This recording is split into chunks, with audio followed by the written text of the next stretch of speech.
Telugu audio Bible ఆదికాండము 16వ అధ్యాయము. అబ్రాము భార్య అయిన శారయి అతనికి పిల్లలు కనలేదు.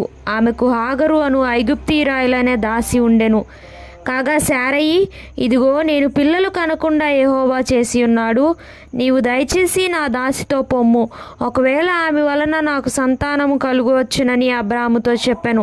అబ్రాము శారయి మాట వినెను. కాబట్టి అబ్రాము కనాను దేశంలో 10 ఏండ్లు కాపురమున్న తరువాత అబ్రాము భార్య అయిన శారయి తన దాసి అయిన హాగరును ఐగుప్తీయురాలిని తీసుకొని తన పెనిమిటి అయిన అబ్రామునకు భార్యగా ఉండునట్లు అతనికిచ్చెను. అతడు హాగరుతో పోయినప్పుడు అది గర్భవతి ఆయను. అది తాను గర్భవతి నైతినని తెలుసుకున్నప్పుడు దాని యజమానురాలు దాని దృష్టికి నీచమైనదాయను. అప్పుడు శారయి, నా ఉసురు నీకు తగులును, నేనే నా దాసిని నీ కౌగిటికిచ్చిన తరువాత తాను గర్భవతి నైతినని తెలుసుకున్నప్పుడు నేను దాని దృష్టికి నీచమైన దాననైతిని. నాకును నీకును యెహోవా న్యాయము తీర్చునుగా కానీ అబ్రాముతో అనెను. అందుకు అబ్రాము, ఇదిగో నీ దాసి నీ చేతిలో ఉన్నది, నీ మనసు వచ్చినట్లు దాని చేయుమని శారయితో చెప్పెను.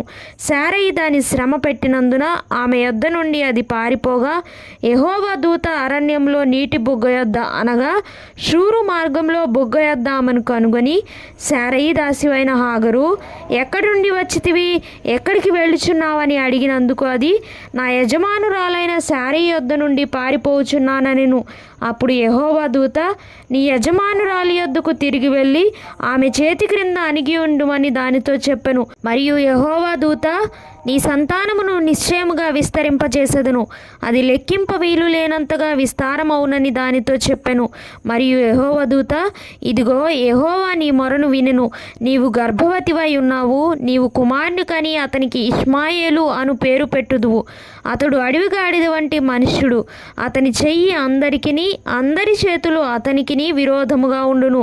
అతడు తన సహోదరులందరి ఎదుట నివసించునని దానితో చెప్పగా అది, చూచుచున్న దేవుడవు నీవే అను పేరు తనతో మాట్లాడిన యెహోవాకు పెట్టెను. ఏలయనగా నన్ను చూచిన వాణి నేనిక్కడ చూచితిని గదా అని అనుకొనెను. అందుచేత ఆ నీటి బుగ్గకు బెయేర్ లహాయిరోయి అని పేరు పెట్టబడెను. అది కాదేశుకును బెరెదుకును మధ్యనున్నది.